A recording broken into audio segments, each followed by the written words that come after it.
given slavery, I want you guys to speak directly to them. How should we feel about America's founding fathers?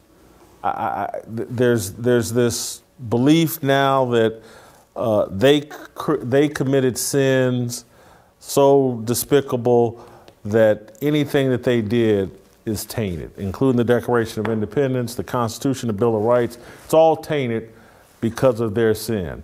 Is that accurate? It all depends on what you mean by that. Do we make them idols who committed no sins? Well, we're not going to do that. I hope we're not doing that. But just like me, like I was sharing with Anthony as we were coming in, my kids got to the point growing up with me where they realized, man, my dad has these faults. I thought my dad was great. I thought my dad was perfect. My son's got a book coming out, and in it he has this thing where I thought my dad did everything right, and then I realized he didn't. And I went through a real negative period toward my dad, and then he says I had to work through it to realize, you know, my dad's got faults, but everybody's got faults. My dad is still a good man. I look at the same way of the founding fathers. Did they have faults? Yes, they did.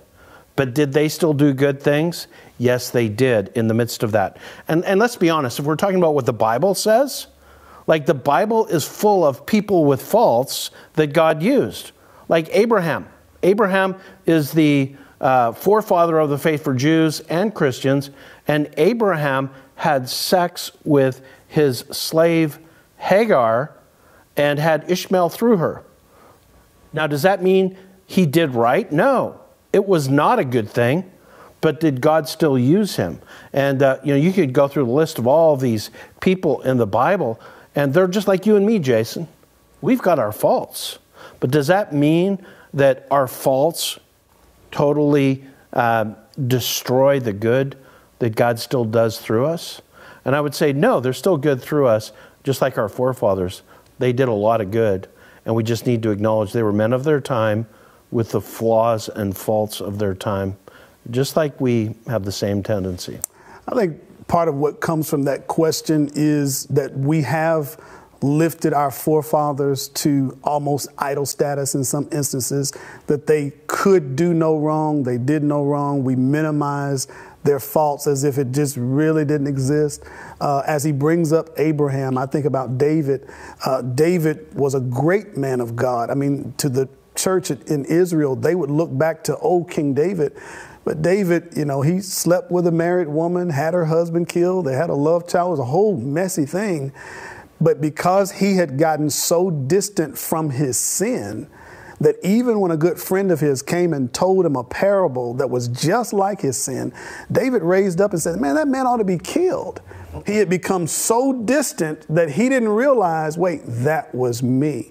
So as we look back at our founders, I'm with Bobby, they did some good things. I struggle with revering them because, some of the stuff they did was heinous. If we take a comprehensive look at them, if you take a comprehensive look at me, I've got some good, I've got some flaws, but the whole story gets told. And I don't mind looking back to them and say, hey, they did what they did and this happened versus, oh, David just had a little entanglement relationship. No, he got messy, So we got to look at it comprehensively. That's one of the differences in the Bible. The Bible never covers anybody's sin or makes them look minimizes better. It. It never makes them look better than they were. And I think that's part of what we've got to do with history, is do both. I got to say, that's what I try to do with myself. Bobby will text me after the show and be like, man, I can't believe you said that about yourself. I'm so proud of you. You're so transparent. And it's really like, no, I want you to have an accurate picture of me. I really do. A really accurate picture, because I've done some stuff like, holy cow. We all have. I mean, honest to goodness, thank you, Jesus. Yes.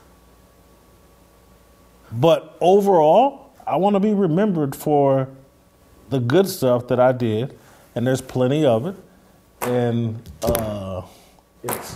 Uncle Jimmy, you got anything? Yeah, I would just like to say that I would like to not be remembered for coveting after my neighbor's ass.